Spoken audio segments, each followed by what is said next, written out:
All right. Good morning. Today is Thursday, September 18th, 2025. Welcome to this month's Capital Markets Update and Outlook call. We are live on our website as well as all of our various social media pages. So if you are with us live or if you are watching in the recording, thank you for taking some time out of your busy schedule to be here with us today. If you are joining us for the very first time, my name is Eric Hagan. I'm a financial advisor. I'm also president of Capital Consulting Group, or CCG. CCG consists of myself, of our Chief Investment Officer Consultant, Tom Fox, who we will all hear from in just a minute or two here. Financial advisors Dan Oshman, Rana Grant, and Jeff Halverson, and our client support team, John Knutson and Karen Miller. Together, our goal is to help individual investors make their next financial decision and the one after that a good one. One of the ways that we deliver on that commitment is through today's monthly update. Today's an opportunity for each of you to kind of look over our shoulder, get a balanced analysis of what we see, and ultimately, the goal is to be a more informed investor. We do this in two ways. One, we can help you see your entire financial situation, both today as well as every year into the future through our personal wealth planning services. If you'd like to learn more after today's message, I invite you to head on over to clearfinancialfuture.com and watch the 2-minute video. And then secondly, we help our clients get invested right. Being invested right is distinct to every account that we manage. SmartMix is our personalized portfolio solution for doing so. Whether you have $25,000 or $25 million, SmartMix is our process for helping you get and stay invested right. And also, after today's message, I invite you to learn more at smartmixportfolios.com. Today, we're going to hear from Tom Fox. Tom will review the positives in the markets and the economy, the headwinds, and give us his outlook for the rest of 2025 and into 2026. Ultimately, again, this is your opportunity to kind of look over our shoulder, get an idea of what we're seeing in the markets and in the economy and what we're watching for. So I encourage you, if you have any questions whatsoever, you can put them in the comments box, depending on the platform that you're watching on. You're also invited to email me directly. I have my email open. I'll be monitoring that. And you're also welcome to text us at our office number. And again, at the end of today's message, I'll bring those to Tom, and we'd love to field those questions for you. If you're watching in the recording, you're also invited to do the same thing, and we'd love the opportunity to circle back with you at our first opportunity. So please do not hesitate if you have any questions whatsoever. Tom spends all of his time more behind the scenes doing market research, due diligence, running different analyses, and really focusing his attention on the economy and the markets. Tom has almost 40 years experience building investment strategies. He has an impressive long resume, and as always, I'm very excited to have him here with us today. And again, I'll stress, if you have any questions during Tom's message, please don't hesitate to ask. We would love to field those questions at the end of today's message or at a later date if you are watching in the recording. So with that, I will bring our theme for 2025 up onto the screen.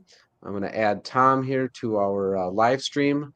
Tom, we have you loud and clear. Good morning, Good Eric and morning. We everybody. do. Welcome. Thanks for being Thank here. you. Glad to be here. So the times they are a-changing continues.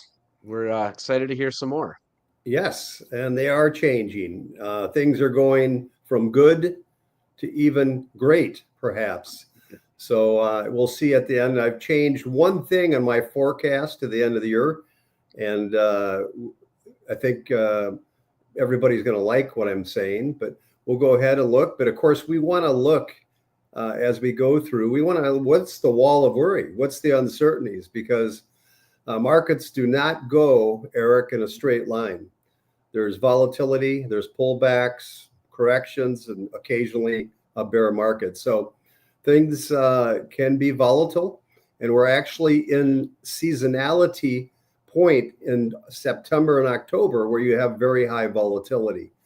But we're going to look at all that. We're going to look at first, though, what are the 10 things? I have 10 that are the worries and 10 why we should be in stocks today. And of course, nobody could argue with this. This market has been roaring. We've been very bullish. We got bullish, I think it was the middle or end of March, we got bullish on stocks, and we have been ever since. And of course, the market bottomed in April. It has and is up very, very big since April's pullback. But valuations are high, especially when you look at the Mag 7. So this is a concern. However, the earnings power, the revenue power, and the forward looking of these companies that are driving these high valuations still looks very, very good as we are at the beginning of this AI revolution. And of course, when you have so many few big tech companies that are leading the S&P 500, then the earning dependence on just a few companies, a handful of companies. If anything does go wrong with one of these big techs, it could pull down the market. And of course, that is always a worry. And then there's always margin pressures. We haven't seen it hit yet, but there's an expectation of rising labor costs, healthcare, and of course, the tariff costs.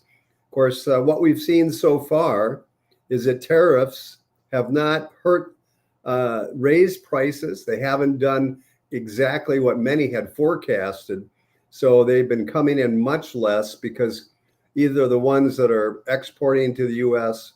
or the companies that buy those exports and then sell it to the consumer have not raised the prices anywhere near what was forecasted. That's one of the big reasons when the tariffs started in April, why we went to a low, was because many expected it would be disastrous, and they have been wrong.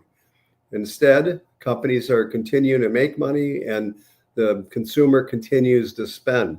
So, but there is margin pressures. And then we have the Fed policy risk and what would happen. And we're starting to see a little tick up in the CPI. We'll look at a chart. So inflation is kind of creeping up in the CPI, but it's a mixed bag because we're also going to look at wholesale. But what happens if inflation flares up? Well, that could delay the expected rate cuts that the Fed may do coming in the rest of this year and into 26. And of course, we always have the fiscal debt strain, and we have the deficit greater than 6% of the GDP, surging issuance of treasuries, which what all that does is kind of push up yields higher than they probably should be when you have this much fiscal debt. So that's a big concern. And then we always have the geopolitical shocks potential. Hard to forecast that, but we have a lot of tension in the Middle East.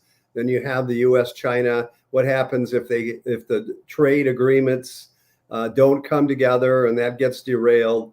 And of course, you have many other, which I list at the end of this presentation, potential wildcards that could happen.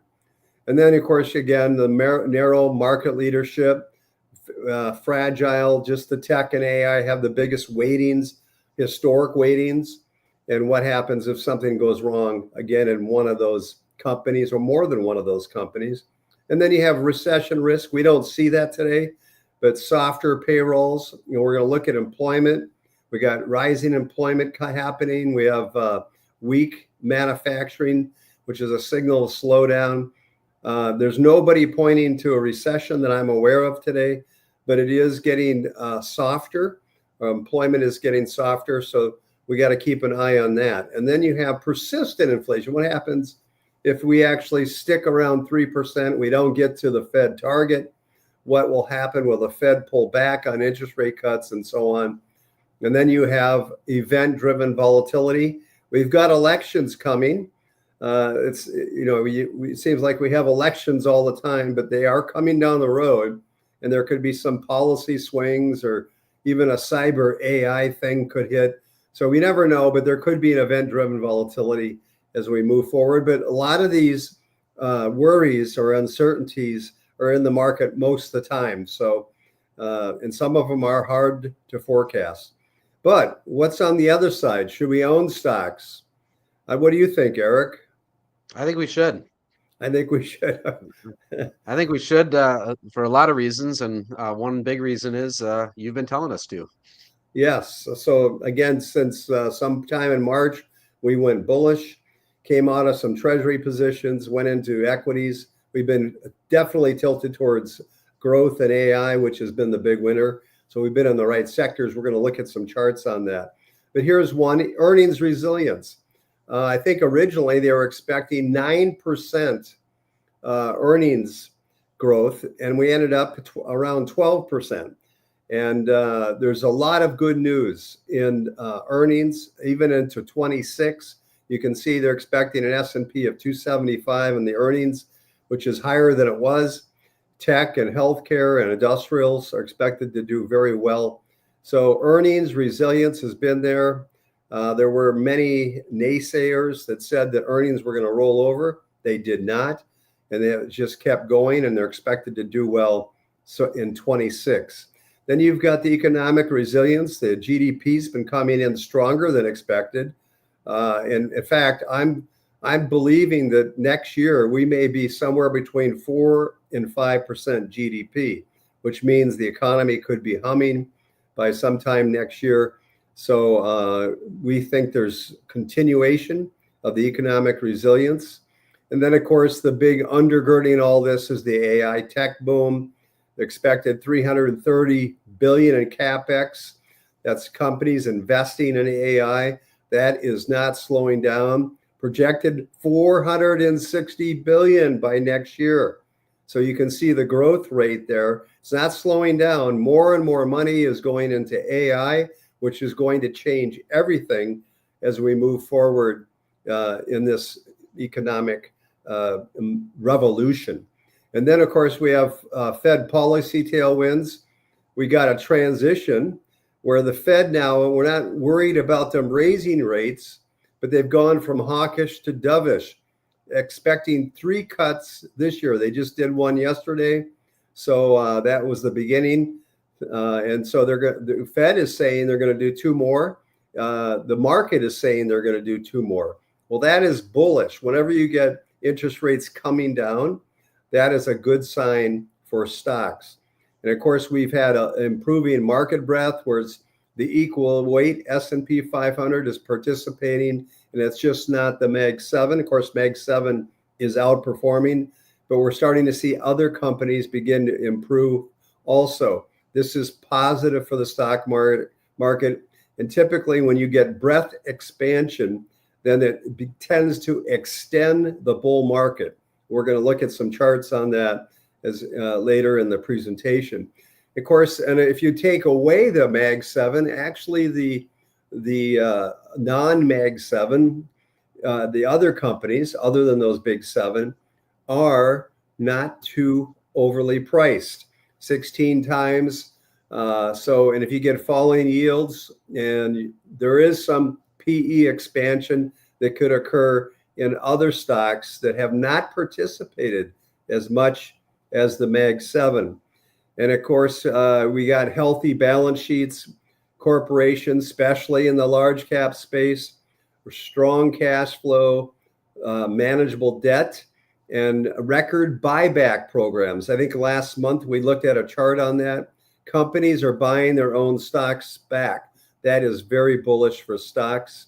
And then we have the policy driven. This is something we just touched on, but the combination of all the things, the tax benefits coming, are all positive for the stock market.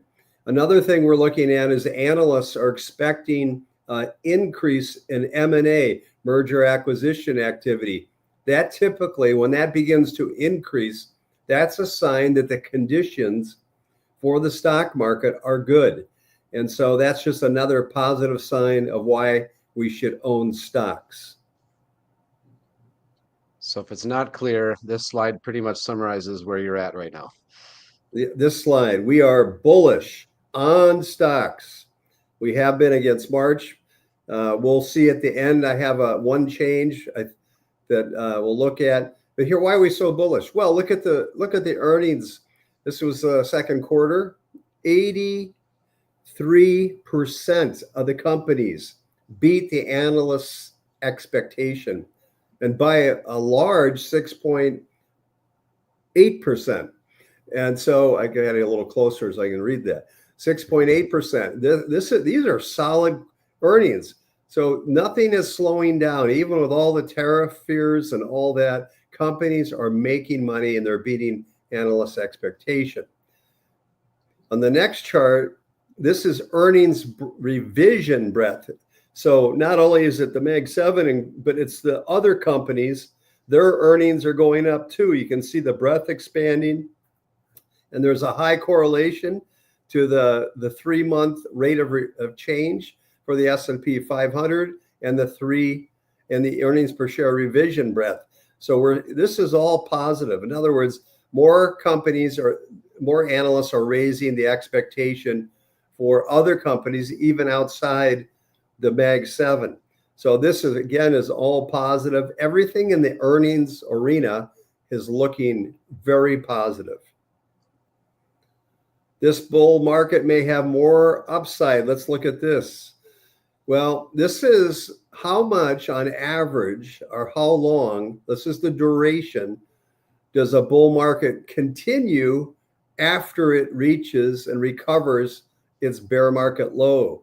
Now, there are a number of people saying that it wasn't just the bear market low in October of 22, but it was the bear market bottom again happened in April, May this year.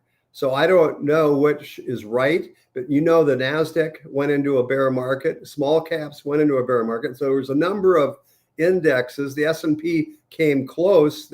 It was more in the correction territory. Some are moving the bear market bottom to April, May. Well, if that's the case, on average, the bear market will last another 27.4 once it recovers. And so it recovered later on in this year. And what happens is that there could be a long bull market still on the way. So this is just an interesting chart. It just shows you that once you recover from a bear market, the losses, it can go a long time, many years. And of course, the magnitude, this is the average is 51.4%. Is the magnitude? Well, how much after you get your recovery? Does it go up a few percent? No, it can go up a lot. So, past performance is not indicative of future performance, but this is good sign. Now, if this comes into play from the April, May lows, the April lows this year, we could have several years and in a very large upside potential. Now, we don't know if that's going to happen, but I think this chart is saying, hey, this bull market may not be over. Number of expected Fed rate. This is another bullish sign. They're expecting, you can see the Fed. This is the markets. What the markets are saying, they're expecting 2.7 this year and 25. The right chart is 26. They're expecting 3 more. Well, that's a total of 6 cuts, Eric. We just had the first one. If that occurs, this is very, very bullish for stocks. So the Fed, again, is not hawkish. They're not thinking about raising rates. Their mind is thinking about lowering rates. Now, the Fed yesterday said they expect 3 total. So that's in line with what the markets are saying. They said one cut next year. Well, there's a variance there between what the market says and what the Fed says. And I can tell you this, historically, the market usually knows better. All right. Now, this month we're in is September. It's typically a very poor performing month, a lot of volatility. If you look at the next chart, you'll see September and October normally have higher than normal volatility. And September typically is a negative month. If you look on the average, it's somewhere 0.3 to 0.5 negative return on average. So it's usually September is not a good month. And at the beginning of this year, there were many analysts saying September and maybe October will be negative. Well, just the opposite has occurred. And the next chart tells us why. Well, when September defies history, that's the title, Fed cuts versus seasonality. Again, September typically is negative, but there have been 2 times when the Fed started cutting rates in September, which we did this month, yesterday. And typically that is good for stocks, and the market defied the seasonality, the negative seasonality, and ended up 6.2% and 2%. These 2 times when, so there, it's kind of like on one side you got the Fed beginning to cut rates, on the other side you got the terrible seasonality of September.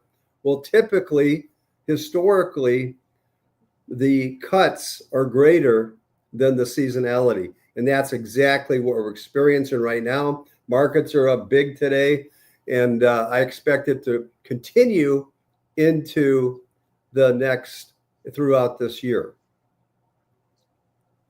All right, what's driving a lot of this? AI investments. You can see back in the internet, there was a lot of money, and you can see we're only at the beginning of this, but this is the tech investment contribution to GDP. It's the highest since the internet boom in the 90s. And you can see how long that went on the far left side of the chart. So there's a lot more investment coming to the AI movement. And this is contributing to our GDP, a positive GDP. This is one of the reasons GDP came in much greater than expected, and they've been revising it upward. Now, this is an interesting chart because the U.S. consumer is 70% of our economy. But you can see what happens here is that the consumer 2-quarter moving average has been coming down. And look at this, AI impact on the GDP is now higher than the consumer.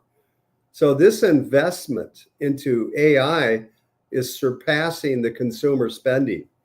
We'll see how this all shakes out, but you can see how important the AI investment and its contribution to the GDP is to the overall economy. So which stocks are performing? Which segments are performing? And this is a chart showing a rolling 3 months. And if it's a dark blue, it's above the 0 line. That means U.S. stocks are outperforming, or international is the lighter blue, and it would be less than 0. But you can see there's been a rotation. Earlier this year, we had a movement towards international stocks. We have remained in all focused on U.S. stocks, and now the U.S. stocks are again outperforming international. And if you look longer term, U.S. has really dominated international stocks, but we did have that period in there. We still like U.S. stocks. We're focused on U.S. stocks. So overall, we've been in the right group as over the last several years, focusing on U.S. And at this point, we still continue to focus on U.S. stocks.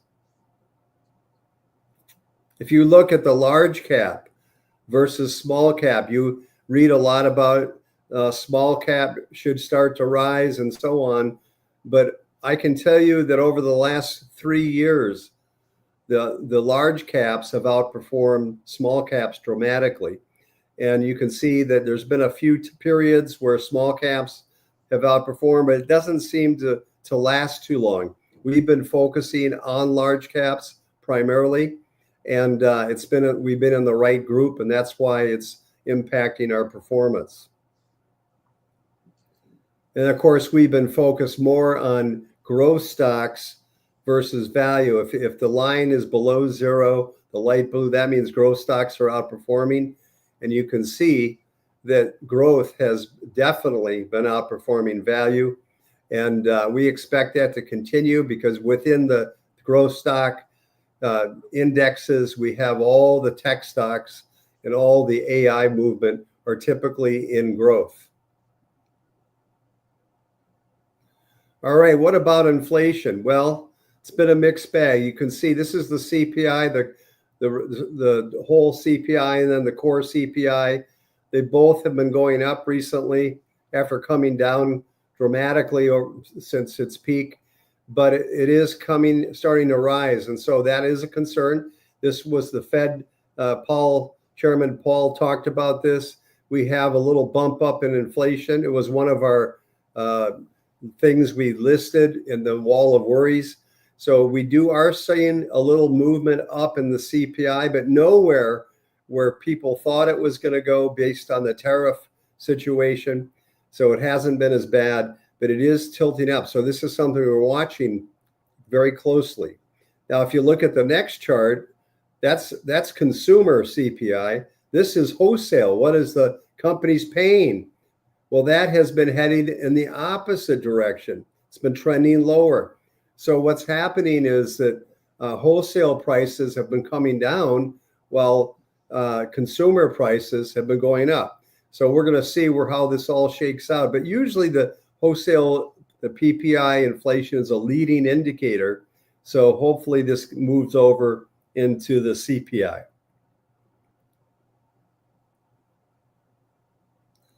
Here's another leading indicator, and it's rent, because if you look at housing, it's a big part of the CPI's contribution to overall inflation, but that's been coming down as well. This is Zillow's rent indexes. So we're starting to see this cooling off a little bit. This all can be pointing to lower CPI in the future. We're not concerned about inflation. In fact, Paul basically said the same thing. He's not overly concerned about inflation. He thinks the tariff inflation is transitory. Of course, he's been wrong on the phrase transitory before when we went into high inflation. But we agree with him. We think it's transitory, and we think the CPI will begin to mitigate as we go forward. This is the big one, and this is what the reason the Fed is lowering rates. It's the job market is weakening. I want to say weakening. It's not crashing. This is job openings per unemployed worker.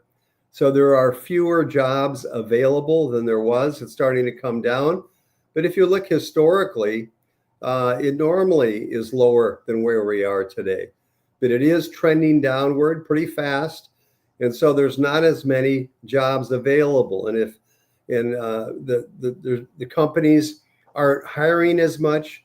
But it's much tougher, especially for college graduates coming out of college. It's going to be very difficult to get a job today. And of course, I'm going to make this forecast, but I believe AI is going to change the whole labor market. So if you've got kids in school or college, they better be focusing on AI expertise, because that's where it's going. And there's going to be a lot of jobs eliminated in the future. So you want to focus on where things are going, get ahead of the curve. But it could be difficult for a lot of college grads going forward. So here's the overall labor market. You can see we're at about a 4.3 unemployment rate, but it's ticking upwards. And you can see the rising jobless claims have been going up. The jobless claims have been rising. And so the labor market is softening. Now, if you look historically, the average unemployment rate since 1948 is 5.7. So we're still way below the historical average. But it is creeping up, and this is what the Fed is worried about. And this is why we're expecting 3 cuts this year. Okay, here's our updated outlook. There's only one change that we've made, and we're starting to see all that we talked about happen. Big moves to the upside. We're certainly seeing that. We're seeing the economy cooling a little bit, but no recession. But we expect it to reaccelerate later this year and into 26. Tech has been leading, so we've been right on that.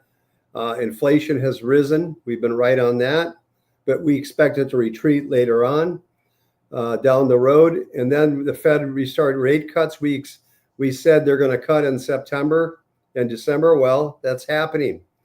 So we've been right on a lot of these.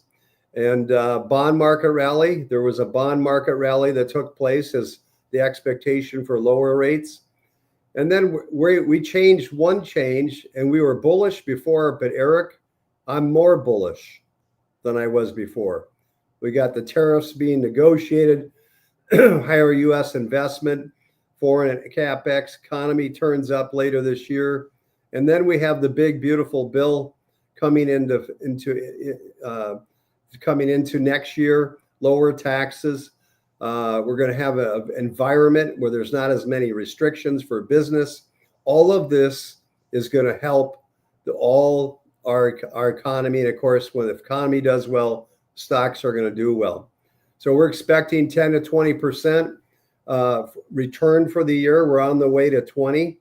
I've raised this a few times, but I think I'm going to stick with that range through the end of the year.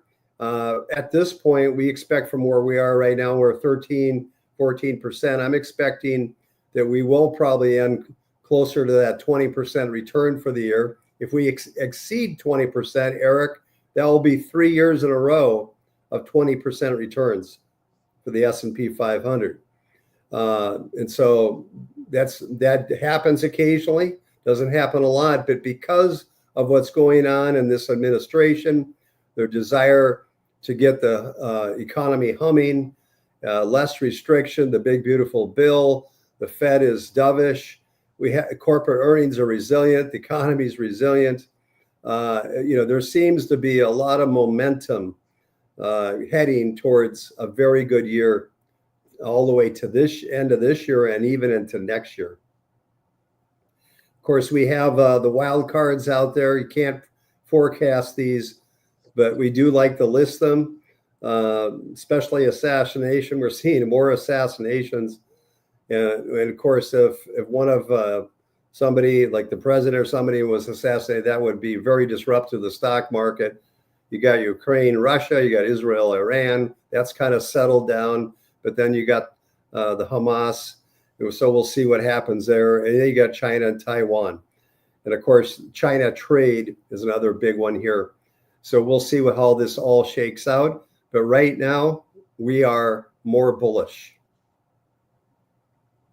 Excellent. Thank you, as always, for that very balanced approach. You are definitely bullish, and appreciate that, and have a lot to look forward to. And the work, I know, never stops. Keeping an eye on those things that could get in the way of that. So we appreciate your work greatly.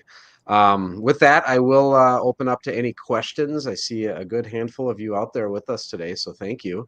You're welcome to email me, to post in the chat, or not the chat box, but the comment section, depending on the platform that you're watching on. I will get those. You can also text us at our office number. I've got that open. I don't see any questions right now, so if you want to drop some questions in, we'd love to field those for you. And of course, for those of you that are watching it in the recording, you're welcome and invited to do that as well. Love the opportunity to circle back on any questions that you have whatsoever. As people contemplate maybe putting in a question, just a reminder, later on today, the recording for this message will be on the website. There'll also be a nice Cliff Notes summary you can get if you just click on that button down below this video on our website. You also have a way to ask a question right there, a little bit more privately if you prefer.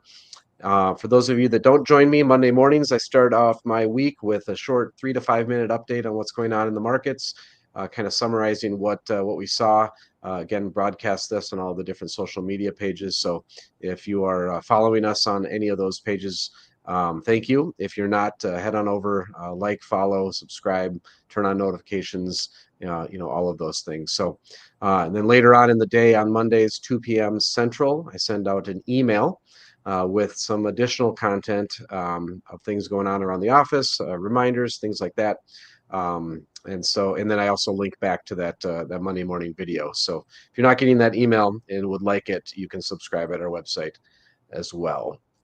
We'll take another look here, Tom. I don't see any questions at the moment. So if you have any other closing thoughts, I'll interrupt if we see anything come in here. Yeah, as you heard from the presentation, we are bullish, but as Eric said, we are continuously looking at the wall of worries or maybe other things that may come. So we are keeping an eye on it. So right today we're bullish. We think it's going to carry on through the end of the year into next year. But we are definitely watching this very, very closely. The work goes on, and we appreciate that work very much, Tom. All right. Well, I don't see any questions coming in here. So again, Tom, thank you very much for your work. Thank you for this objective analysis of everything that's going on. Very, very balanced. Always appreciate that. I will close this off. So thank you, Tom. Thank you Thank for all you. of you that joined us here today. And also a special thank you for those of you that are watching in the recording. We appreciate you, and we wish you a wonderful rest of your week. Bye, everybody.